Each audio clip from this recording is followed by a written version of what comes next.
ડાયો તરત ચાલુ થઈ જાય. આપણે વાજિંત્રો વાગે બરાબર જે હોય બહુ પ્રેમ નથી પડતો.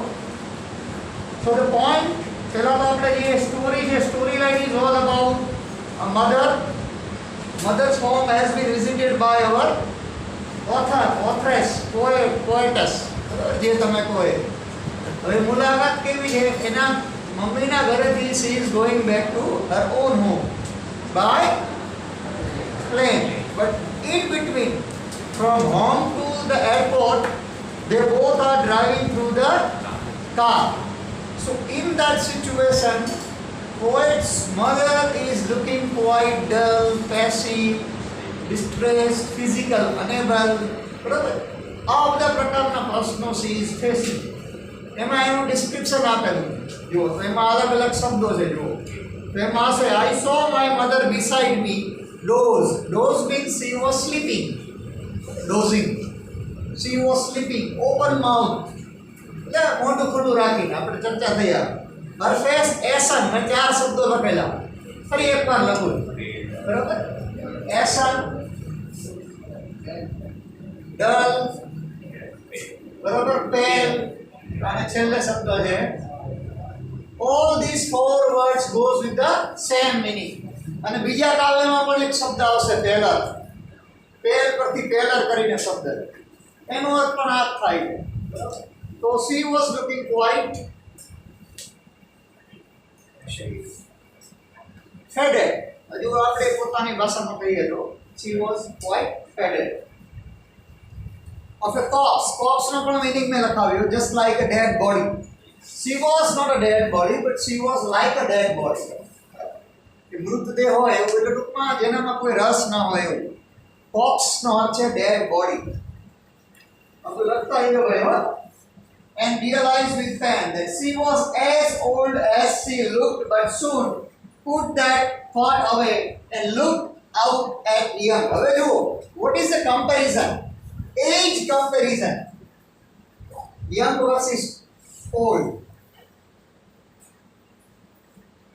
So normally when poets think about the time of her mother when she was quite young, now she is 66.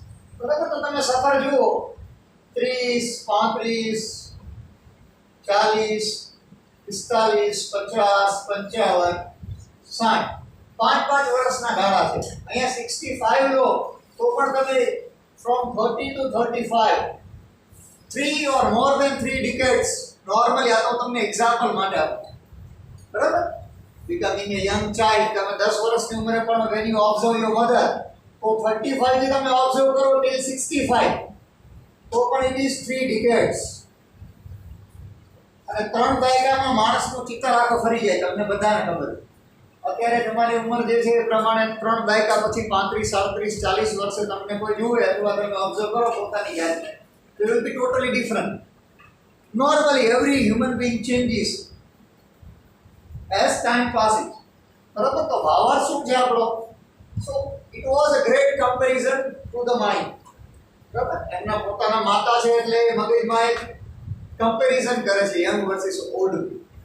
બરાબર અને એમાં she observes a lot in between when they are going through the car. તો એમાં આજુબાજુનું વાતાવરણનું observation કરે છે. બરાબર એક તો મેન્ટલ સ્ટેટમાં તો એક સમય કેટલો ઝડપી પસાર થઈ ગયો એવું વિચારે છે. એક સમયે મારી મમ્મી યંગ હતી અને બધા જ કામ એ સ્વસ્થ રીતે કરી શકતી અને અત્યારે the time has changed a lot. She cannot do her own work well. બરાબર she was having more responsibilities once. બરાબર હવે તો અત્યારે now what is the situation outside the car? એમાં શું છે એ ખાસ યાદ રાખજો. Put that thought away and looked out at young trees sprinting. જો હવે 12મો ચિતાર કમ્પેરિઝન છે આગળ આવશે જે mother's face is equal to winter moon ને આપણે કમ્પેરિઝન કરેલા છે કવિત્રીએ. તો અહીંયા પહેલી વાત તો ટ્રીઝ સ્પ્રિન્ટિંગ. ટ્રીઝ એટલે બધાને ખબર છે અને સ્પ્રિન્ટિંગ એટલે પણ બધાને ખબર છે. સ્પ્રિન્ટ એટલે હિયર ટુ રન. બરાબર ટ્રીઝ આર રનિંગ એટલે તમે કોઈ વાહનમાંથી પસાર થતા હોય ત્યારે તમે વૃક્ષો જે સ્થિર હોય એ રીતે જોઈ શકો, એ રીતે જોઈ શકતા નથી, થોડાક મૂવિંગ હોય, બરાબર? તો એ તમને એક્ઝેક્ટલી ટ્રેન, બસ, કોઈ પણ વધારે ઝડપથી ચાલતા વાહન નોર્મ્સ ઉપર એટલે you can find out just like trees are running, બરાબર? તમને એવો એક આવાજ ઊભો થાય, illusion simply being created, that is because of speed. So the same thing, meanwhile she notices trees are running also. એટલે ટાઈમની વાત કરે છે, ખરેખર આ ઝાડની વાત છે, પણ it is all about time. The time runs like it. સમય પણ એવી રીતના વયો જાય છે. પછી બીજી વાત કરે છે, the merry children spilling. જો merry means happy. Children spilling એટલે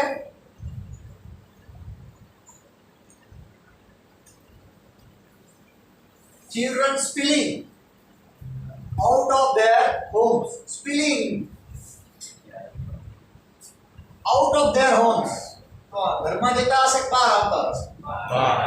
So coming out of, happy children are coming out of the houses. બહાર આવી રહ્યા છે. Spill એટલે to come out.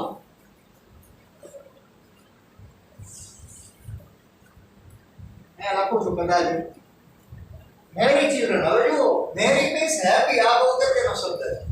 So perhaps it is a time where children are out of the house for some good time to spend.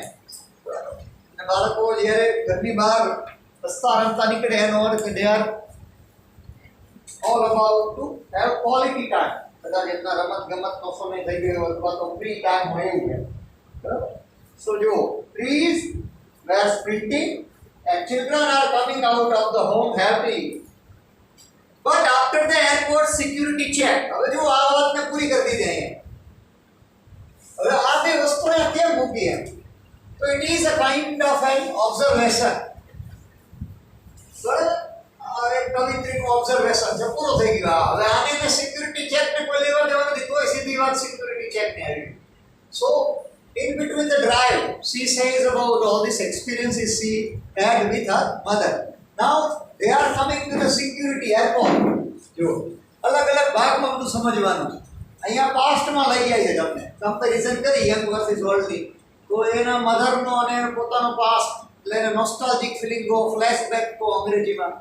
પછી all of a sudden she observes the movements and she compares everything like that. બરાબર? પછી પાછું આગળ વધે તો સીધી security check is being done at airport. બરાબર? That is being for see is departing via plane. તો એટલા માટે સિક્યુરિટી ચેક કરી.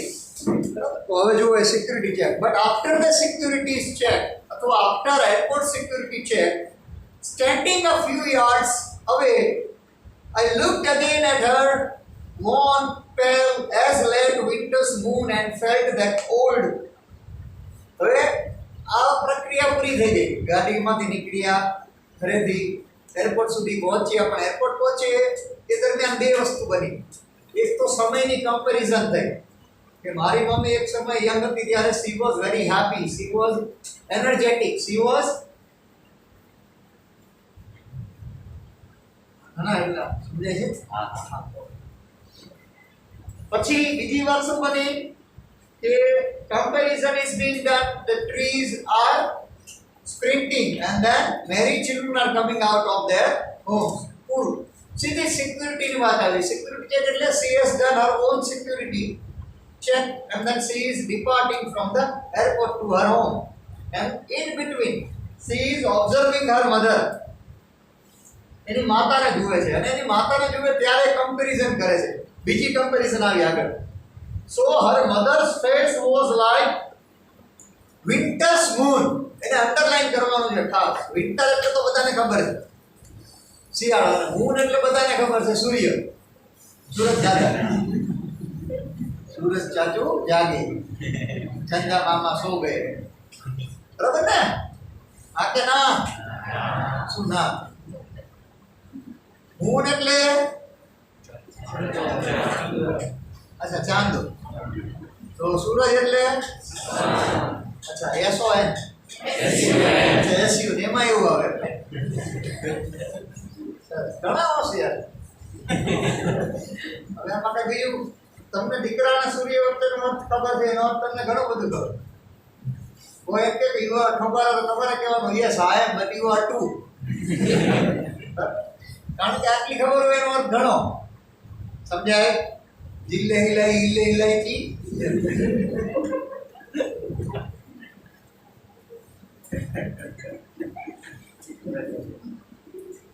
હું વર્ષોથી હમણાં 4-5 વર્ષથી જોઉં કે એન્જિનિયરિંગ જે બાળકોએ રાખેલું હોય ને બિચારા આમ વધારે આમ શાંત હોય, જિંદગીથી થાકી ગયા હોય એવું લાગે.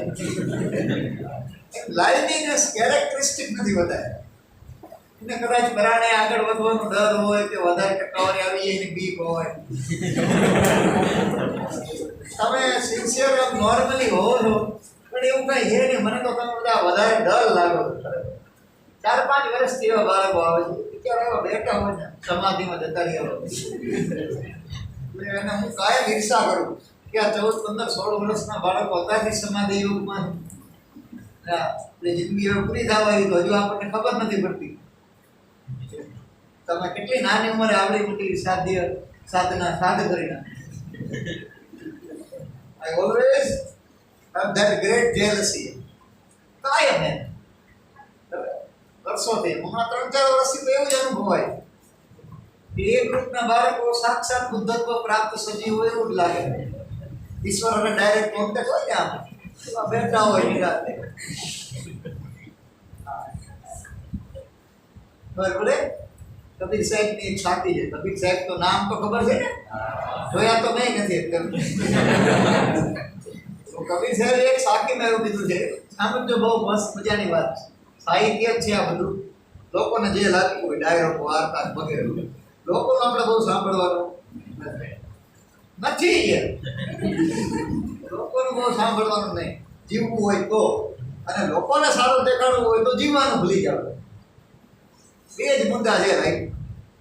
બરાબર. તો કબીર સાહેબ એમ કહે છે, જાતિ ના પૂછીએ સાધુ કી, જ્ઞાન પૂછા કીજીએ. કોઈ સાધુ સંત હોય ને એને જાતિ નો પૂછાય કે બાવા તું ક્યાં ગામનો, બાવો વઠાય ગરમ થાય. એને જ્ઞાન પૂછો ને તો તમને વધારે રૂડો લાગે. બાવો સંત સાધુ. પછી બીજું આગળ એવી સાખી માંગે છે, મોલ કરો તલવાર કા, પડે રહેને દો म्यान है. म्यान છે એ ખાલી તલવાર મૂકવા માટે. આપણે म्यान સારી હોવાથી તલવાર સારી છે એવું માની લેવું નહીં. મોલ તલવાર નો કરવાનો. આપણે તો શું म्यान જોઈને અડકે જઈએ કે પણ તલવાર અંદર કટાઈ ગયો હોય તો એનો કોઈ અર્થ નથી, ઉપયોગમાં જ નહીં આવે. Knowledge is like that. બરાબર. એ તલવાર જેવું છે. બહારથી તમે આમ કુદડી કરો, ફૂરડા કરો, 2-3 અંડરલાઈન કરો અલગ અલગ પેનની, અને પછી નામ લખવું હોય મેરા ભરત મહાન.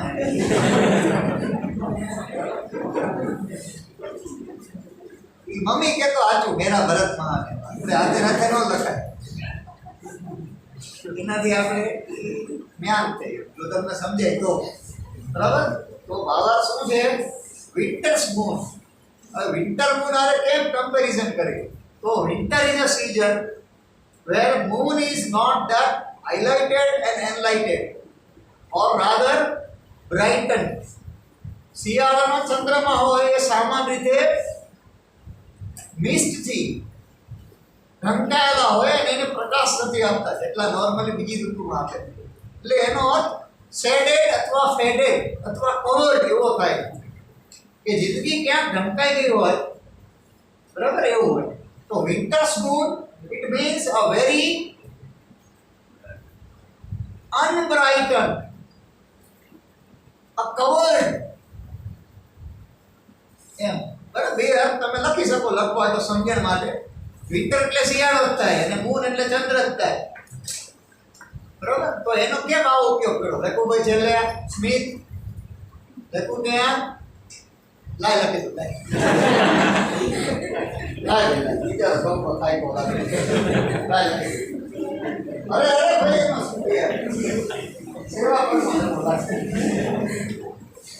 એટલે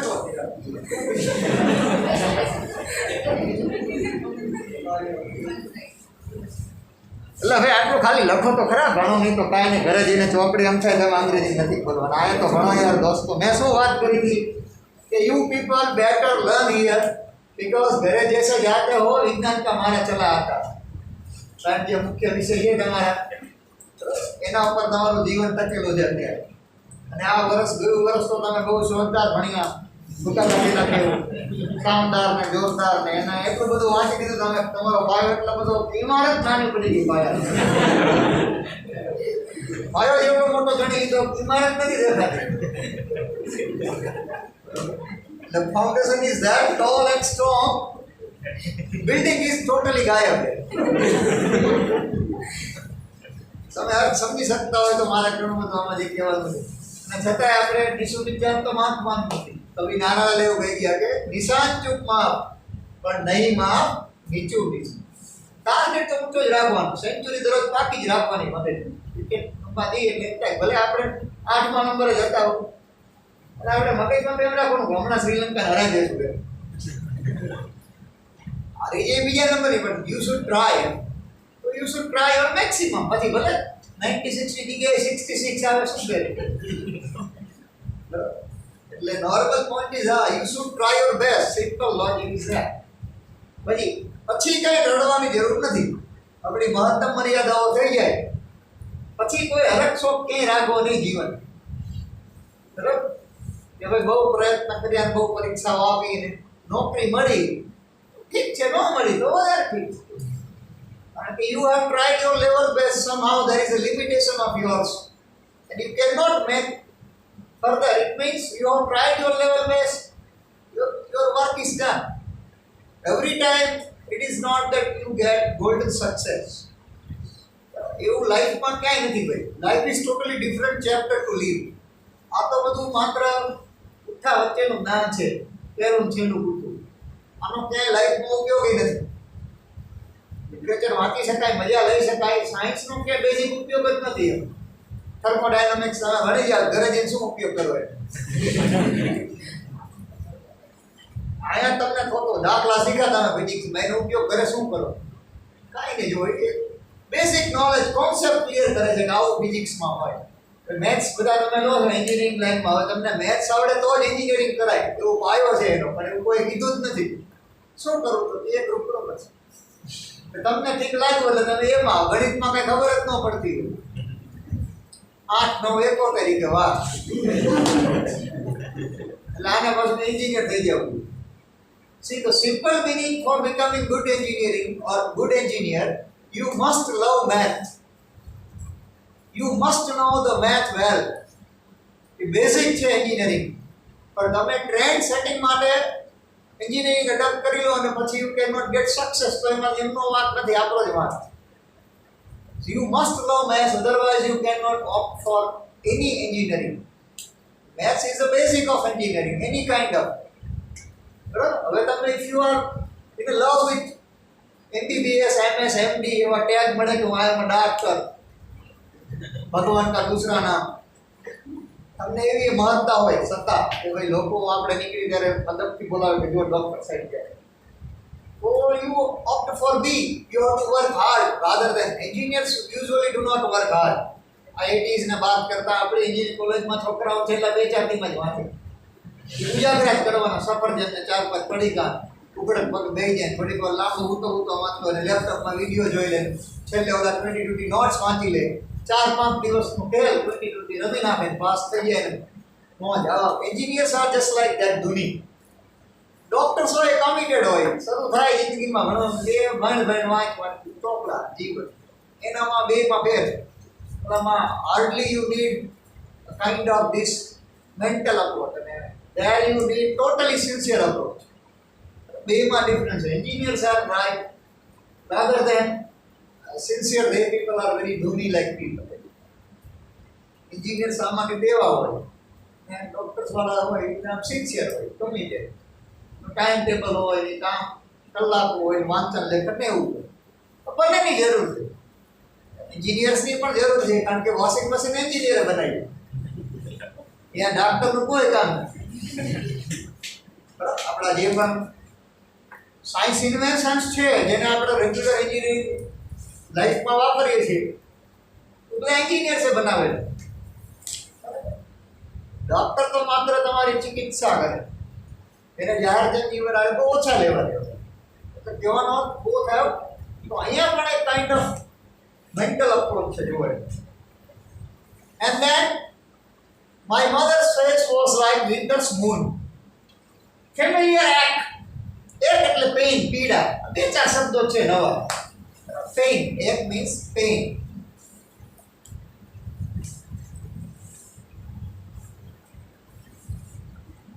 My childhood fear, જો હવે ફરી એકવાર being a child she had a kind of a fear to lose અથવા lose her mother. લેખિકા કવિત્રી એમ કે છે કે મને જે નાનપણમાં ડર હતી, બીક હતો, એવા જ પ્રકારનો ડર ફરી એકવાર ઉત્પન્ન થયો મારી મમ્મીને ખોઈ દેવાનો. Normally when you are nearer to your parents you have a kind of that શું કહેવાય possessiveness અંગ્રેજી, કે તમે એક પ્રકારનો માલિકી ભાવ ધરાવતા હોય કે ભાઈ હું મારા માવતરથી છૂટા કે વિખૂટા નહીં પડી. તો normally she has a kind of a fear that she will lose her mother. અચાનક જ એ એરપોર્ટ સિક્યુરિટી ચેક પછી એના મમ્મી થોડા દૂર ઊભા છે એટલે તમે સમજી ગયા છો she has entered the arena. એરોપ્લેનમાં જવાનું હોય, બાજુના રસ્તા બાજુ આવી ગયા કોણ? આપણા કવિત્રી. અને એના મમ્મી છે લોન્જ એરિયામાં બેઠા હોય તો ઊભા હોય એમ. she was sitting and then she is observing this. પછી શું કહે છે? but all I said was, પણ મેં મારી મમ્મીને શું કહ્યું કે dear mom, Amma see you soon. આપણે જલ્દી મળી છે, આવતા રવિવારે પાછી આવું એમ. કારણ કે આપણે તો વર્ષનો પાસ કઢાઈ લીધો છે એરોપ્લેન. પાસ હોય ને મંથલી લીધો, યરલી પાસ છે, આવશું પાછા. I hope you people understand what I mean. She is totally having different emotions inside the heart. કોની વાત છે? Daughter, a poet named Kamala. But she says to her mother, see you soon. But she has a kind of a fear that perhaps I am watching my mother last time. જે પ્રમાણે એમની મમ્મીની સ્થિતિ છે શારીરિક માનસિક, એ પ્રમાણે એમને ડર છે કે હું મારી મમ્મીને કદાચ છેલ્લી વાર જોઈ રહી છું. એટલે she will go to Vaikuntha ધામ. બીજું કાંઈ નહીં, શરીર ત્યાગ કહીએ, આત્મા અમર છે. આપણે જે ફિલોસોફીને માનીએ છીએ મૃતદેહ. એટલે આપણે કેમ રડીએ છીએ? Because we have emotions tied together. આપણે અત્યારે કોઈ ખબર આવે કે ભાઈ ફલાણા ગામમાં 2 છોકરા મરી ગયા, 2 ભાઈ 2 બેન, આવો અકસ્માત થયો અહીંયા ગુજરાત પાસે, 2 ટ્રકનો અકસ્માત થયો, 4 જણા મરી ગયા, તો આપણને બહુ લાગુ ન પડે. અકસ્માત તો દુનિયામાં થતા હોય. પણ એવા સમાચાર આવે કે ક્યાંક આપણા નજીકના સ્વજન એમાં છે તો આપણા ધબકારા વધી જાય. એવું ધ ઓનલી થિંગ, ખાલી એમ કે ભાઈ આ નામનું પાત્ર છે, આ પરિવારનો અથવા સગાવાલાનું છે. કારણ કે we are having that not of emotions. આપણે રડીએ છીએ એટલે આપણને દુઃખ એટલે લાગે છે, આપણે નિરાશ હતાશ ભગ્ન એટલે થઈ જઈએ છીએ કે આપણા ત્યાં લાગણીઓ જોડાયેલી છે. બાકી કોઈ ફેર નથી પડતો. હજારો લોકો દરરોજ મરે છે, આપણા પેટનું પાણી નથી હલતું. સમાચારમાં દરરોજ એ જ ખબર હોય અકસ્માત ને આમ તેને એવું, બરોબર? તો આપણે why don't we cry that? Because we are not emotionally United.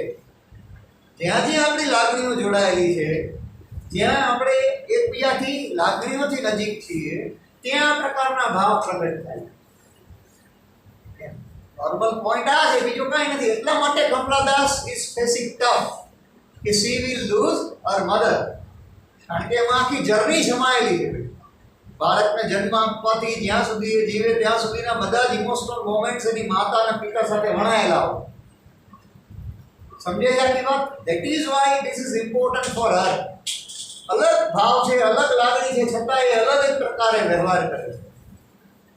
All I did was smile and smile and smile. જુઓ છે મારી પાસે I was having no way out, so I was only smiling and smiling. અને even at that time she is sure પોતે એવું માની રહ્યા છે કે કદાચ perhaps this last time I'm watching I'm meeting my mother. Perhaps next time I will come for the farewell or funeral to my mother. કારણ કે એવું ઘણી વાર કહી દે ભાઈ તમે છેલ્લી વાર જઈને બોલાવો એને બોલાવી લો. ઘણી વાર આપણા સ્વજનો ઉંમર લાયક હોય બીમાર હોય તો ડોક્ટર કહી દે કે બહુ વધારે છે નહીં આપણે પછી નજીક ના હોય સ્વજન એને ફોન કરી બોલે જોઈ લે પૂરું એ માનસિક શાંતિ થાય બીજું એમાં કઈ છે નહીં. નોર્મલી એ સ્થિતિમાં કોઈ બીજા લેવા દેવા નથી પણ આપણે એવું માનીએ છીએ છેલ્લા જતી વેળાએ સ્વજનને જોઈ લઈએ તો આપણને એને શાંતિ થાય આપણને શાંતિ થાય. તો આ પ્રમાણે નાનક કાવ્ય છે. બરાબર બહુ અઘરું છે નહીં 4-5 નવા શબ્દો છે ખાલી એટલે તમે જરા ભણજો નિરાશ બોલતા હોય તો. બરાબર ચાલો હવે બીજું કાવ્ય ભણવાનું.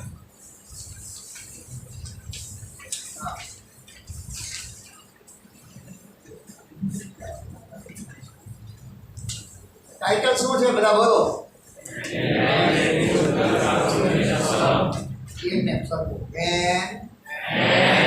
એલિમેન્ટરી બોલો બોલો elementary school classroom in અથવા a slum સાથે વાંચવાનું બધાએ an elementary school classroom in slum. હવે એલિમેન્ટરી બધાને ખબર છે. એલિમેન્ટરી એટલે શું?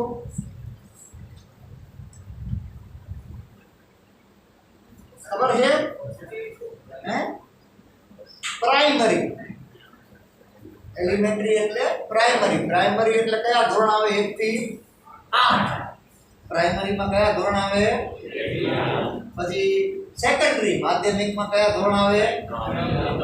આપણી સિસ્ટમની વાત. અને હાયર સેકન્ડરીમાં ઉત્તર માધ્યમિકમાં 11 અને પછી મુક્ત શિક્ષણ. પછી કયું શિક્ષણ?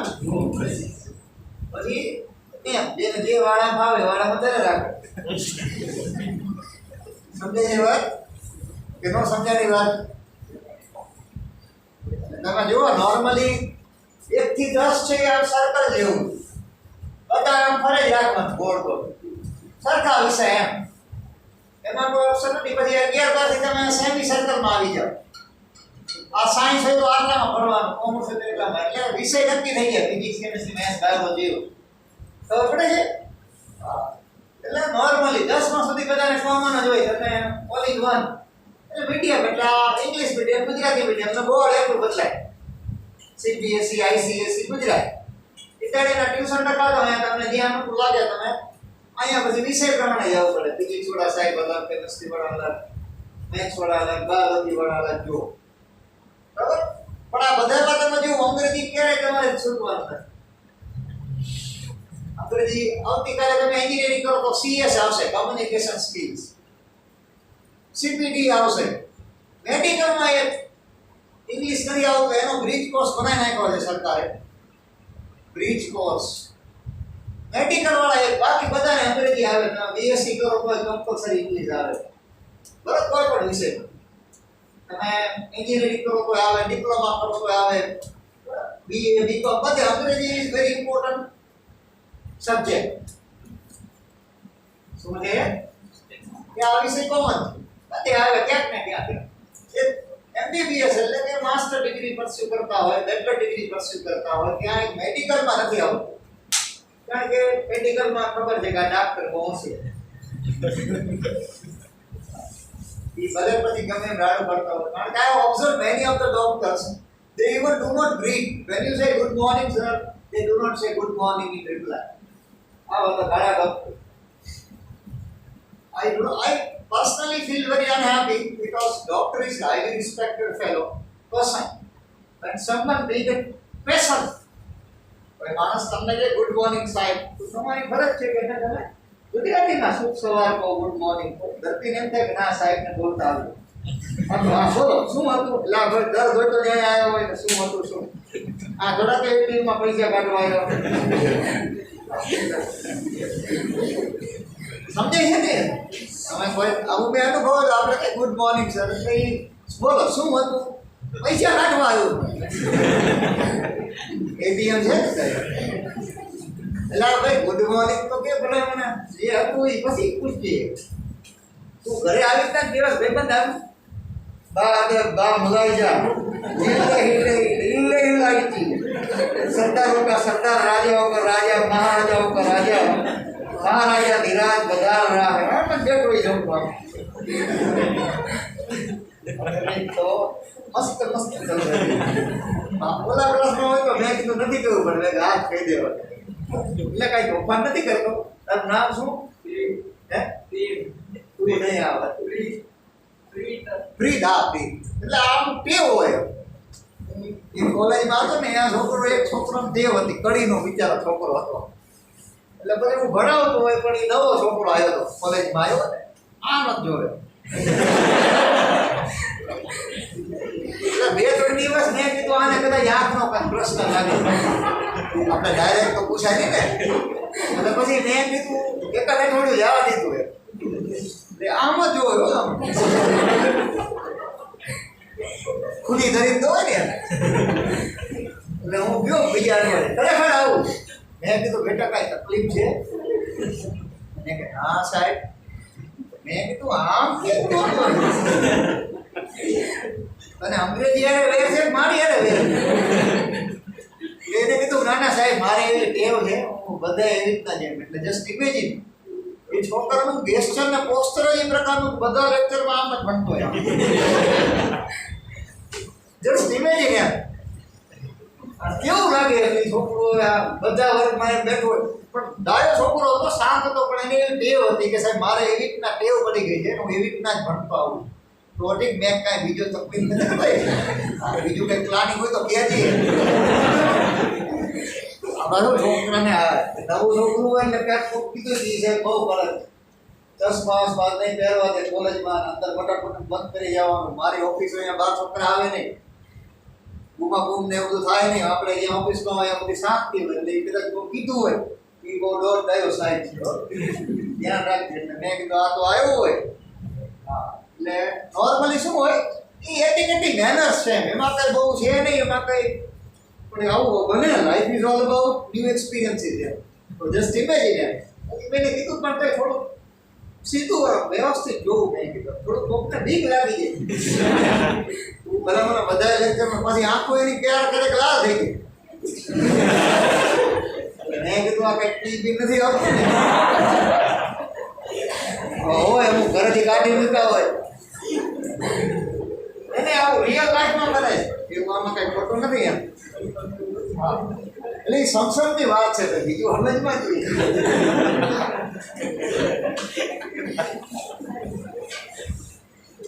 એટલે આ બધું કેવું છે અનુભવ. પણ નોર્મલી મોટા ભાગે તમે કોઈ પણ લેવલે ભણાવતા હોય આપણા બાળકો સામાન્ય રીતે they have great respect for the learning strategy and teachers. મોટા ભાગે આપણે કોઈ એવો પ્રશ્ન થતા નથી. અમુક જગ્યા હોય અમુક એવા વાતાવરણમાં બાળકો ઉછરેલા હોય તો એ બને કે they have kind of tendency, પણ એમાં કોઈ નુકસાની એમને જ છે. Because we have to learn anyhow. બરાબર. બીજું જે કાવ્ય છે બરોબર, એ કાવ્યની શરૂઆત કરતા પહેલા તમે જરા એનું ઇન્ટ્રોડક્શન વાંચી જાઓ. એમાં બે છેલ્લા શબ્દો બહુ અગત્યના છે. The poem is all about social injustice and class inequality. બરાબર. તો તમારા મતે પછી તમે વાંચો પહેલા પ્રશ્ન કરી લો કે આપણું કાવ્ય જે છે એના મુખ્ય મુદ્દા જે છે અથવા વિષય વસ્તુ જેને આપણે શું કહીએ છીએ અંગ્રેજીમાં થીમ, એને શું કહેવાય, અથવા સબ્જેક્ટ મેટર, વિષય વસ્તુ, જીસ, બીજો શબ્દ છે જીસ, મેઇન આઈડિયા. આ બધાનો અર્થ એક જ થાય. બરાબર. તો બે શબ્દો પર આધારિત છે. કયા બે શબ્દો પર? સોશિયલ ઇનજસ્ટિસ, અને બીજો શબ્દ છે ક્લાસ ઇનઇક્વાલિટી. કાવ્ય શરૂ કરીએ પોએમ 2 કે ભાઈ એક પ્રાથમિક કક્ષાનો પ્રાઇમરીનો સ્લમ એરિયાનો, સ્લમ એટલે ઝૂંપડપટ્ટી અથવા તો પછાત જે વિસ્તાર છે એના બાળકોનો વર્ગખંડ. તો કમ્પેર એ વર્ગખંડ અને તમારા વર્ગખંડને આપણે કમ્પેર કરીએ અત્યારે. અહીંયા હું લખું છું slum area classroom and your own, અત્યારે જે તમે ભણી રહ્યા છો ક્લાસરૂમ, બેમાં શું તફાવત હોઈ શકે? પહેલું, આ પહેલો પ્રશ્ન. અને બીજો પ્રશ્ન તમારા મતે સામાજિક અન્યાય, આ ગુજરાતી છે, અને વર્ગ, ક્લાસ એટલે વર્ગ, ઇનઇક્વાલિટી એટલે અસમાનતા. આ બીજો પ્રશ્ન છે. બેના શું થાય? મારે માત્ર જાણવું તમારી પાસે, તમારા લોજિકલ માઇન્ડમાં આ વચ્ચેની થીમ વાળી વાત છે એને ભૂલી જાઓ. સીસો જો આ એક પોઈન્ટ, આ બીજો ઉપર જાય નીચે આવે, આ નીચે જાય તો ઉપર જાય. પહેલો પ્રશ્ન છે, પહેલા આની વાત કરીએ પછી આ બાજુ આવીએ. બરાબર? તમારા મતે સામાજિક અન્યાય શું છે અથવા વર્ગ અસમાનતા શું? વર્ગ એટલે આપણા જે વિભાજન છે, ગરીબ અમીર, પછી જનરલ, રિઝર્વ, અથવા પછી એનાથી વધારે લઘુમતી, પીછડા હુઆ. બરાબર? જે આ બધા પ્રકારના પ્રશ્નો જે છે આપણા દેશમાં, બરાબર, આ આપણા દેશનો પાઠ કે કાવ્ય નથી. આમાં જ્ઞાતિ જાતિની વાત નથી કરેલી. આમાં એવી વાત કરેલી છે કે એક એવી જગ્યા જ્યાં સારા પરિવારના, સુખી પરિવારના, સંપન્ન પરિવારના બાળકો ભણતા હોય એનો વર્ગખંડ કેવો હોય છે, અને એની સામે લાચાર, હતાશ, નિરાશ સમાજનો એક એવો વર્ગ છે જે સંપૂર્ણ ગરીબાઈમાં જીવે છે. એ ઝૂંપડપટ્ટી વિસ્તારમાં ભણતા બાળકોનો વર્ગ કેવો? મુખ્ય વાત આમાં આ છે. તો એ બેમાં આ મુદ્દા આવરી લેવાના કે ક્યાંક એમાં સામાજિક અન્યાય છે, ક્યાંક એમાં વર્ગ અસમાનતા. તો તમારા મતે આપણો આ મુદ્દો સામાજિક અન્યાય એટલે શું, આ વર્ગ અસમાનતા એટલે શું? તો તમે ક્યાં ઓબ્ઝર્વ કરો પ્રેક્ટિકલી? અથવા તમે આનો જવાબ આપવા માંગતા હોય કે સાહેબ આ બે એરિયાના ક્લાસરૂમ હોય, અથવા સરકારી શાળા લઈ લો, સ્લમ એરિયા નહીં પણ તમે જે જગ્યાએ ભણો છો એની સાપેક્ષે બીજી સરકારી શાળાઓ લઈ લો, ગ્રાન્ટેડ શાળાઓ લઈ લો, તો what would be the difference છે? એમાં કયા કયા પ્રકારના ફેરફારો હોઈ શકે? તમારે ખાલી થોડુંક વિચારવાનું છે ને પ્રેક્ટિકલ જવાબ આપવાનો છે, પછી જ કાવ્ય આગળ ચાલશે. કારણ કે આ બહુ અગત્યનો મુદ્દો છે ભાઈ, આ શીખવાનું અહીંયા જ છે તમારે. બાકી આ તો તમે કેમ્પ લઈ આવ્યો એટલે હર તો તમારે આવી જવાના છે. You are 5 only girls, total numbers 10. 5 છોકરો ગેલા છે તે હોશિયાર લાગે. એટલે અથવા પરીક્ષા તમે એક્ઝામ નથી કઈ સેટરડે મંડે કાંઈ નથી, થાક લાગે છે ભણવાનું. એટલે બને આમાં અત્યારે બધું ફરજિયાત છે એટલે ચાલે. ભાઈઓમાં ઓલમોસ્ટ ફૂલ. કેટલા લોકો નથી આવતા? 5-10 જણા ભાઈઓમાં. ચાલો હવે મને જવાબ આપો ભાઈ, ગુજરાતીમાં, અંગ્રેજીમાં, હિન્દીમાં, જે ભાષામાં આવડે. તમે અત્યારે જે જગ્યાએ બેઠા છો તો તમને ખબર છે ને ક્યાં બેઠા છો, કેવી વ્યવસ્થામાં બેઠા છો એ ખબર છે? તો એને અને મેં કહ્યું એમ આ કોઈ બીજા વિસ્તાર અથવા આવી સરકારી કે ગ્રાન્ટેડ કે બીજી શાળાઓ હોય બેમાં તફાવત શું? નોર્મલી તમે જે સમજો ને એ તમારે મને કહેવાનું છે, તમે ગભરાશો નહીં. હું કોઈ તમારી પાસે જવાબ નથી માંગતો, હું તમારી સમજણને અનુસંધાને પ્રશ્ન કરું. આ કોઈ ટેસ્ટ નથી કે આમાં તમે ખોટા કરો તો તમારી ક્રેડિટ ઘટે What I am asking is you should involve in such answers because there is a thought. તમારો કંઈક વિચારો છે એને વાચા આપવાનું રાખો, ગભરાશો નહીં એમ. બરાબર, ચાલો આમાં શું તમે વિચારી શકો અથવા difference please. High quality teacher નો અને એટલું એટમોસ્ફિયર નો હોય. સર તો સંભળાતું નથી બેટા.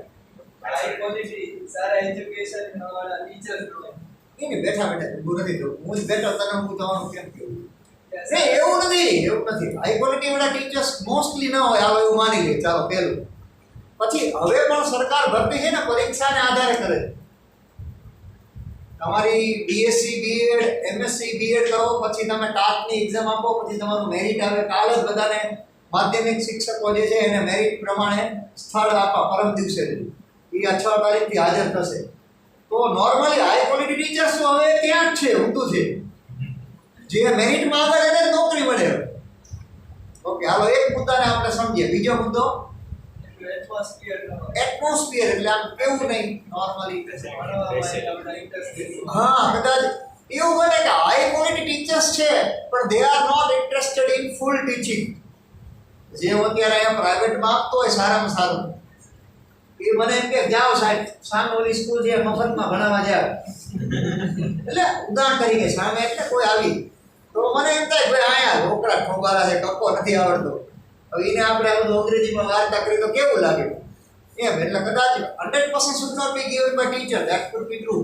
ઓકે, ચાલો પછી ફેસિલિટીઝ નો હોય. વેરી ગુડ, આ બધા મુદ્દા સાચા. છેલ્લે ભાઈ સારી એટલે એસી નો હોય, વ્યવસ્થિત બેન્ચીસ નો હોય, લાઇટ પંખાની વ્યવસ્થા નો હોય, રેકોર્ડિંગના કોઈ સાધન સામગ્રી નો હોય, ઘૂંઘરા નો હોય, માઇક. ચાલો પછી વેરી ગુડ. એક અગત્યનો મુદ્દો એમાં એ છે બાળકોને ઘરેથી વાતાવરણ પણ પૂરતું યોગ્ય ન મળે. બહુ સરસ, આ બહુ જ અગત્યનો મુદ્દો. બહેનોમાં કાંઈ વિચારી શકાય? Can be one answer. ચાલો પછી કોઈ મુદ્દો? તપાસ ડિસિપ્લિન નો હોય એટલે સાહેબમાં કે વિદ્યાર્થી ના સાહેબ, કારણ કે ચાલુ વર્ગે જાય બે કામ લેતો અને મારો માવો લેતો આવજે.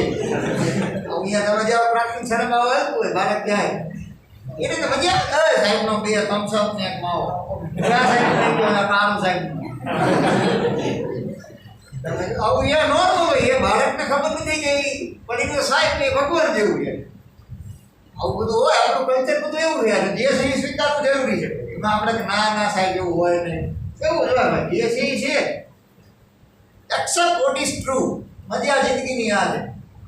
તમે ખોટા ઢોર કરશો નહીં. When you pretend more you will be unhappy more. સમજે છે વાત? નોર્મલી કોઈ જુગારી હોય, જુગાર રમતો હોય, તમે પકડો નહીં કે ભાઈ તમે જુગાર રમો છો, કોઈથી નહીં. એટલે એને અંદર ખોટું જ બોલવું પડે. પણ એ ના સાતમ આઠમ આવે ત્યારે અંદરથી કૃષ્ણ ભગવાન જાગી જાય, યુધિષ્ઠિર જાગી જાય. 2-4 દિવસ પરિવાર સાથે રમી લઈએ. એવું નહીં કે જો બધે જ ના કરશે. શું તમે ક્યારેક દારૂ ચાખો છો? કોઈથી નહીં. પણ કોઈ મિલિટરી વાળો માણસ આવ્યો ને તરત આવડી નાની શીશી લઈને દોડવાનું.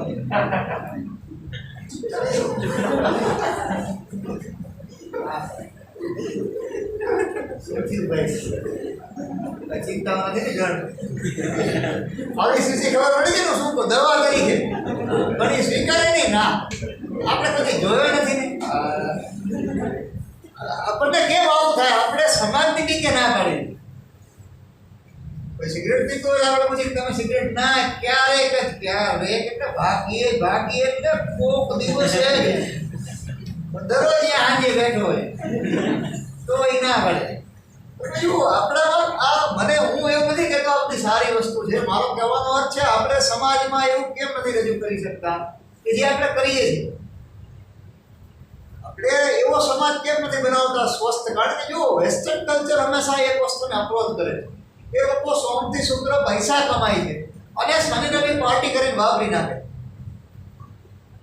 6 છતાંય એક હું તમને આપીશ સ્પીડ અથવા તમે વાંચજો. What we must learn from the west, Narayan મૂર્તિનો લેખ છે. ડિપ્લોમાના એક સિલેબસમાં હતું નારાયણ મૂર્તિ, એટલા ઇન્ફોસિસ વાળા. એને કઈ 10 વસ્તુ આપણે વેસ્ટર્ન કલ્ચરમાંથી શીખી શકીએ એવો ફલાદનો લેખ લખેલો છે કે તમે એકવાર વાંચો એટલે તમે થાય ના હો 10 બાબતમાં એ લોકો આગળ છે આપણે. પણ આપણામાં દોડ કુદરતી અને સામાજિક નાખવામાં આવે છે.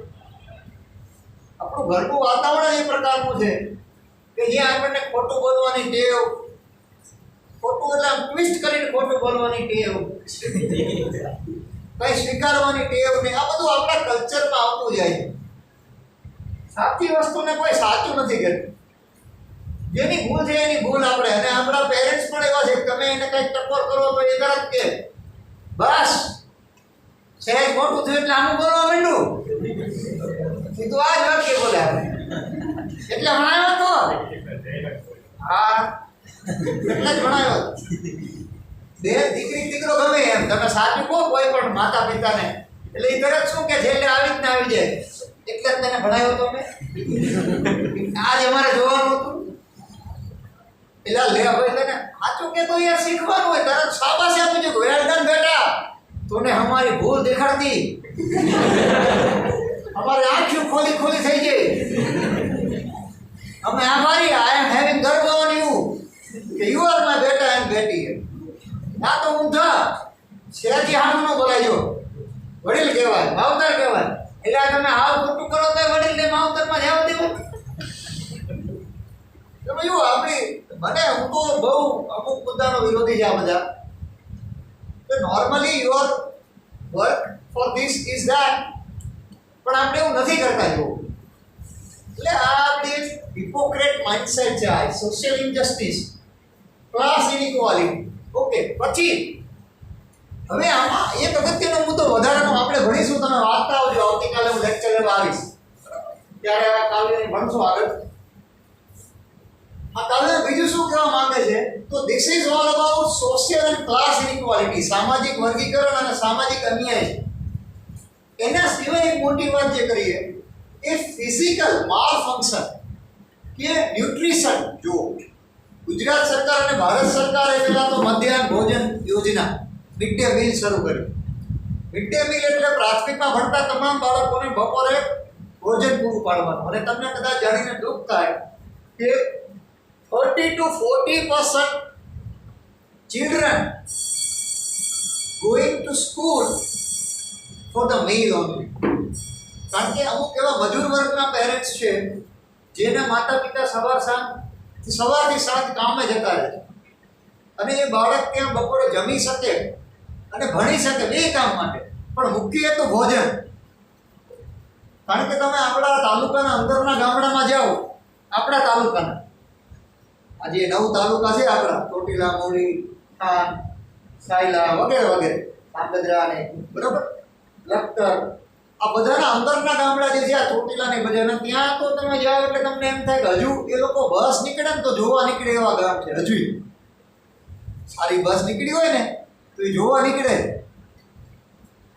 એટલી બધું પછાત છે તે લોકો. અત્યારની હાલતમાં કહું છું, અત્યારે તાજેતરની વાત કરું, જે બધો થાનની અંદરના વિસ્તાર છે, ગામડા છે, આ બાજુ ચોટીલાથી આગળ આણંદપુરના ગામડા છે, ત્યાં એવી સ્થિતિમાં ગામડા છે કે ત્યાંના છોકરાઓ ભણતા જ નથી. 1 થી 8 ભણે, પછી 9, 10 છે ને, પછી મજૂરી કરે, ક્યાંક ગેરેજ કારખાને નોકરી લાગી જાય. સારી કોઈ વસ્તુ તમે લઈને જાઓ તો એ લોકો ગામના લોકો જોવા નીકળે. હજુ એવી સ્થિતિ છે કારણ કે દે આર વેરી પુઅર. પૈસા નથી વધતા, જ્ઞાન નથી બીજું. તો હું તમને આ બધા એટલે મુદ્દા કહું છું કે તમે મિડ ડે મીલની વાત નહીં, તમે તો કદાચ ભોજન આવે તો હોટલમાં પણ એમને મૂકીને ઊભા થઈ જાવ એટલા સક્ષમ છીએ. 200-500 રૂપિયા નુકસાન આવે તો ભલે આવ્યું, ચાલો નથી જમવું. પણ એ લોકો પાસે પૂરતો ખોરાક મેળવવા માટે પણ પૈસા નથી. એ લોકો પોતાના બાળકને એટલે ભણવા મોકલે સ્કૂલે કે એને બપોરનું જમવાનું થઈ રહે. Just imagine the difference between our culture in city and culture of this total village or rustic area in our district. બરાબર? હવે આ બધું એટલા માટે અગત્યનું છે કે તમે કોઈ ડેટાનો અભ્યાસ કરો ત્યારે તમને લાગે કે આ સોશિયલ ઇનજસ્ટિસ શું છે. ક્લાસ ઇનઇક્વાલિટી શું છે, બરોબર એમ. અને that is why your learning through classroom and the learning of some students in classroom are both having vast gap. બહુ જ મોટો એક ધરતી આકાશ જેટલું અંતર છે બંને. એ તમે કાવ્ય વાંચશો અથવા સમજશો ત્યારે ખબર પડશે, બરાબર. તો આવતીકાલે કાવ્યની શરૂઆત કરશું, વાંચતા આવજો અને ભણતા રહેશું, બરાબર. કાલે લગભગ અડધું પૂરું કરી દેશું. ચાલો.